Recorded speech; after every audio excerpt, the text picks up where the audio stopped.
Midnight, London. The ward hums quietly until every monitor blinks red. A heart rate alarm screams across the corridor. Nurses rush, but the patient's chart won't load. Systems everywhere freeze, one by one. The hospital that boasted zero-day immunity just flatlined. Within seconds, operating rooms halt, surgeons stare at black screens, and the world's most secure hospital turns blind. What if the patch was the breach? How do you trust logs that rewrite themselves? And if truth can be forged in code, what's left to verify? Power returns in fragments, but the data is gone. Doctors scribble vitals on paper towels. Backups show corrupted timestamps. Yesterday's data looping like a bad memory. Ethan Cole realizes it's not just ransomware. It's a coordinated data rewrite. The network hums with ghosts, and every second means another life left waiting. In the sub-basement SOC, servers beep like dying heart monitors. Ethan traces packet logs jumping between IPs that shouldn't exist, phantom routes looping to their own firewall. It's rewriting itself, he whispers. Outside, the hospital lives on emergency protocol, yet no one can prove who's pulling the strings. Upstairs, an ICU, alarm triggers chaos. The first confirmed patient death linked to the outage. Dr. Riaz collapses into a chair, hands trembling. "We trained for mass casualty events," she says quietly. "Not invisible ones." Sam Ortiz stands in doorway, unable to speak, the weight of data and death blurring together. The board assembles in a darkened conference room. CEO Helen Park demands updates. Ethan admits backups may be infected. "Then we have no clean recovery," she murmurs. Outside, reporters gather. The phrase, "world's most secure hospital," trends for all the wrong reasons. Within hours, trust becomes the first casualty. 2 weeks before the chaos, it started with something ordinary, a vendor update. The hospital's imaging contractor pushed a critical patch to integrate a new scheduling module. Ethan Cole signed off after a 3-minute test. Logs looked clean, checksum matched, but embedded deep inside that update, a single malicious script waited dormant, disguised as a routine network library. It wasn't brute force, it was trust turned toxic. When systems rely on shared hands, compromise can hide behind a handshake. The breach didn't arrive through brute force firewalls. It walked through the inbox. A single email, routine, familiar, harmless. Subject line, updated imaging module documentation. Attached, an Excel macro. Sam Ortiz was the first to open it, cross-referencing a maintenance schedule. The macro launched, connected to a disguised endpoint, and quietly established persistence. The malware didn't announce itself. It waited, learning. The perfect parasite inside a healthy host. 48 hours later, the malware began to move. It crept through network drives disguised as legitimate imaging data, replicating faster than logs could record. When Ethan checked the system's latency graphs, he noticed spikes aligning with backup cycles, meaning the infection spread each time they tried to secure their data. The hospital's safety net had become a transmission vector. What if defense mechanisms were fueling the infection? Then came the ransom note. Not a file, an overlay. Every monitor blinked white, displaying one sentence: "Your systems are safe if you cooperate." The attackers knew exactly who to reach. They'd studied internal hierarchies, employee chat patterns, even boardroom phrases. Within minutes, Helen Park faced an impossible choice: shut everything down or communicate with criminals. But silence in hospitals costs lives. The screen didn't demand money yet. It demanded attention. Forensics began immediately, but what they found made no sense. Log entries time-stamped before the patch existed. System IDs looping into null values. The network map seemed to rewrite itself in real time. "It's erasing footprints faster than we can follow," Ethan muttered. Somewhere the attackers were watching them chase their own tails. A perfect crime doesn't hide. It rewrites history. 3 days into the shutdown, the first near death makes headlines. An elderly cardiac patient's surgery is delayed after system access fails. Manual records can't locate her blood type fast enough. When she finally stabilizes, the family's gratitude feels hollow.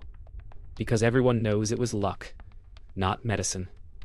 Dr. Maya Riaz watches the footage on her phone in the staff lounge, her reflection trembling in the cracked screen. She whispers, "We didn't lose her. This time." The silence afterward is heavier than the alarms downstairs. The emergency department drowns in paperwork. Nurses fill out carbon copy forms, while paramedics line up stretchers. Every beep, every printout echoes the same question. How many lives can manual processes handle? Sam Ortiz stays awake through 36 straight hours, handwriting vitals for dozens of patients. Her penmanship blurs, and so does her focus. A single digit written wrong could mean a misdose. "We're not fighting a virus," she mutters. "We're fighting time." Outside, the human toll extends beyond the hospital. Families wait for test results that will never arrive.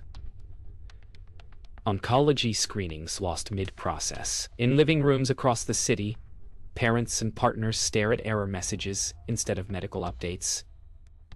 For the first time, people realize healthcare's heartbeat is digital.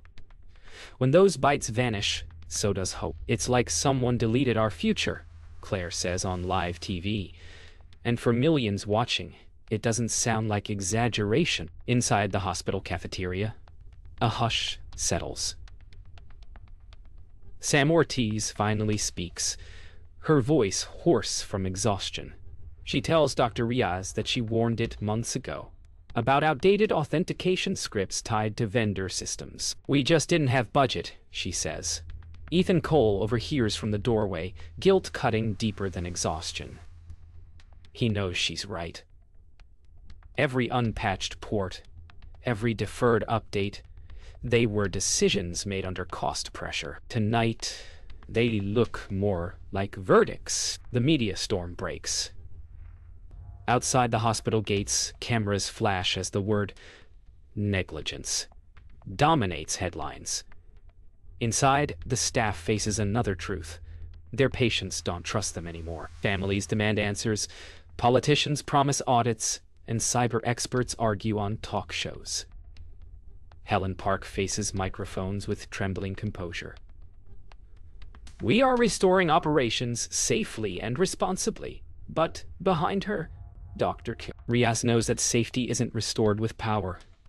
It's restored with trust, and trust takes years to reboot. By week 2, the money drain begins to rival the data loss. With digital billing offline, doctors handwrite charges while payroll halts for 7,000 employees. The hospital bleeds nearly $1 million a day. In an emergency briefing, Helen Park stares at the financial graph on the screen. It looks like a heart monitor in cardiac arrest. Ethan explains that even insurance reimbursements are frozen. The system that proves care was delivered is gone. For the first time, the boardroom feels like an ICU, and trust is the patient on life support. The regulators arrive. Investigators from the Information Authority demand logs, reports, and accountability. Helen Park's legal team argues it was an unforeseeable act of cyber terrorism, but the auditors find warnings, risk assessments signed but ignored, patch delays filed as budget deferred. The tone shifts from sympathy to suspicion. Outside the glass walls, hospital employees watch as suits and clipboards fill the hallways. The institution that saved lives now fights to save its reputation. The insurance call is brutal. The provider denies full payout, citing preventable negligence. Ethan's stomach knots as he hears the phrase, preventable. The hospital may face bankruptcy without coverage. Meanwhile, lawyers begin drafting lawsuits from patients whose treatments were delayed. Every conversation now costs billable hours. "We spend more to prove innocence than we did to prevent guilt," Ethan mutters. And he's right. The true ransom wasn't paid to hackers. It's being paid in litigation. Across the country, similar headlines appear. Hospitals crippled by the same ransomware family.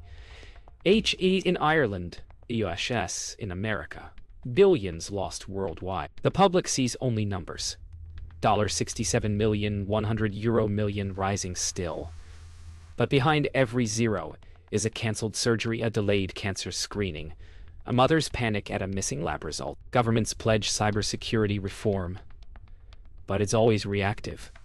Dr. Riaz calls it digital triage, patching wounds after the bleeding starts. The infection isn't just code, it's complacency. Late at night, Helen reviews the recovery budget. The total stands at $42 million. New servers, consultants, lawyers, PR. She flips to a slide titled Future Prevention Investment Cost. Her hand trembles. The math is unbearable. If they'd spent that earlier, none of this would exist. Prevention is always cheaper than resurrection, she whispers. Outside, city lights blur like static through the rain. Inside, she signs the check. Not for technology, but for redemption. The recovery servers boot one by one.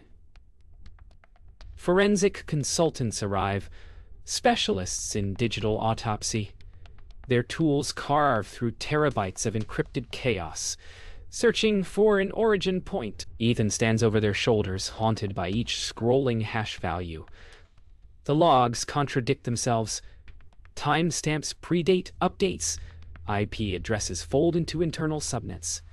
Someone manipulated reality inside the network. It's no longer about what happened. It's about what was rewritten to seem like it didn't. Two theories form. Either a criminal syndicate planted the malware, or someone inside the vendor chain helped them. Sam Ortiz recalls an IT ticket.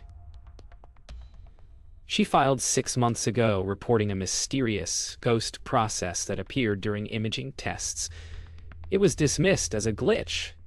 Now, that same process ID surfaces in the breach logs. It was here all along, she says quietly.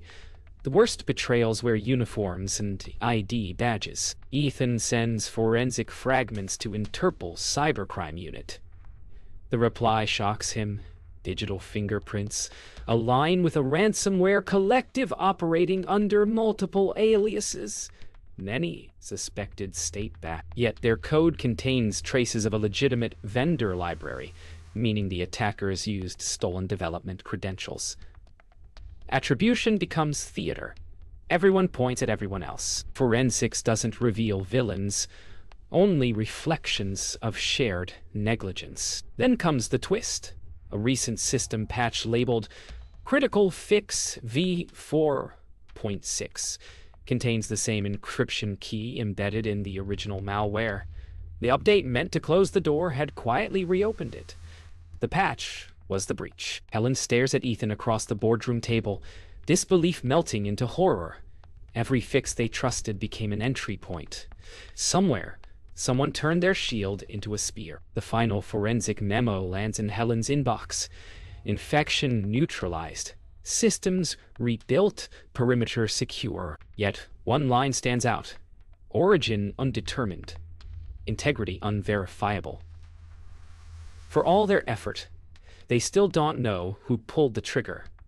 Ethan reads it 3 times, then closes his laptop softly. We cleaned the crime scene, he says. Not the crime. The network is alive again, but the truth remains buried inside its own corrupted memory. When the recovery dust settles, auditors compile a post-mortem checklist. Multi-factor authentication, network segmentation, offline backups, employee training. Ethan reads it aloud during a board meeting and half smiles. All things he'd requested years ago. We knew what to do, he says.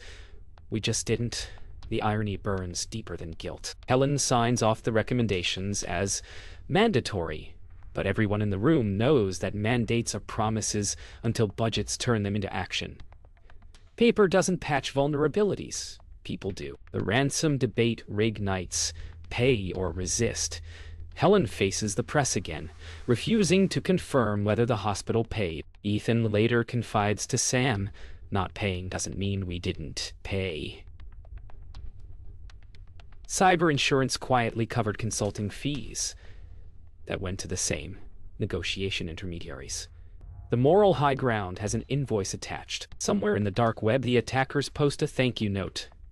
Transaction received. In cyberwar, ethics are often written in invisible ink. Governments respond with policy. A national cybersecurity task force declares healthcare critical digital infrastructure. In Ireland, in America, across Europe, military cyber units are placed on standby for hospital incidents. But Dr. Riaz raises a quiet question in a televised panel. If it takes soldiers to protect hospitals, what does that say about our peace?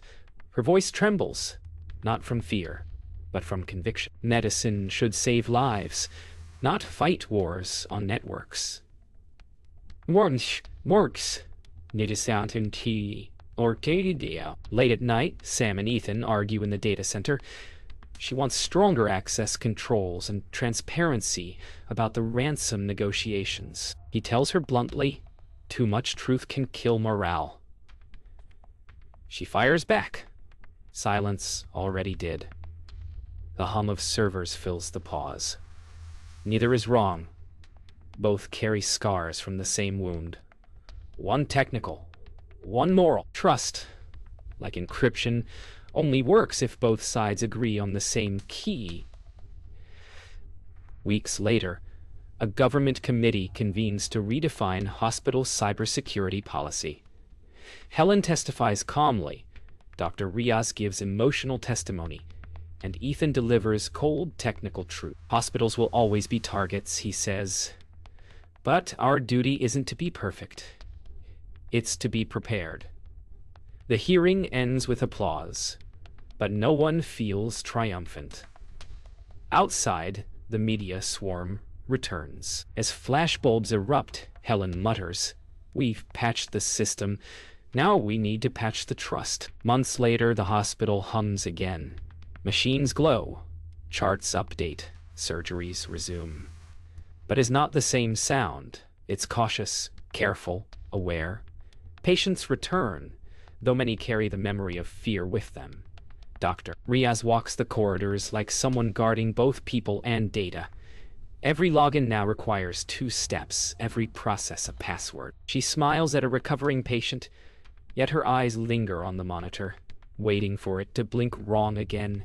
Healing, she realizes, isn't just physical anymore. Ethan finally gets a new title, Chief of Resilience. The irony isn't lost on him. He spends nights staring at dashboards that never stop updating. Every green checkmark feels temporary, every alert like deja vu. But this time, he keeps the offline backups locked in a safe. He's learned that prevention isn't about technology. It's about humility. You can't control chaos, he tells Sam one evening, but you can prepare for it.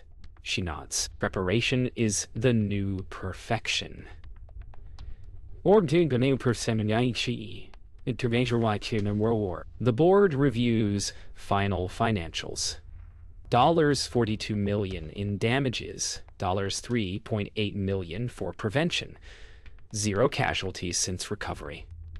Numbers that don't tell the full story. Helen looks at a slide titled Public Trust Index. Down 43%, she exhales slowly. We fixed systems, not faith, she murmurs. Still, she knows they've built something stronger. Scars that remember. Sometimes the true metric of survival isn't uptime or revenue, but the willingness to start again. The national audit closes months later. The report praises improved defenses but admits one haunting truth. Full attribution remains unsolved. Unknown actor. Unknown motive. Dr. Riaz reads that line in disbelief. After all the chaos, the cost, the pain, they still don't know who did it. But maybe that's the point. The enemy was never just out there in the dark web. It was the blind trust, the bureaucracy, the arrogance of invincibility. Security isn't about knowing who attacked. It's about never assuming you're safe. A year later, a new sign hangs above the main entrance. St. Vigil Medical Center. Secure. Restored. Ready. Cameras flash as Helen and Dr. Riaz cut the ribbon. Reporters cheer, but Ethan watches from the crowd. He knows security isn't a finish line. It's a heartbeat that must never stop. As patients file in, Dr. Riaz whispers the question that started it all. If the patch can be the breach, what's left to verify? The wind carries her words down the hall into humming servers that never truly sleep.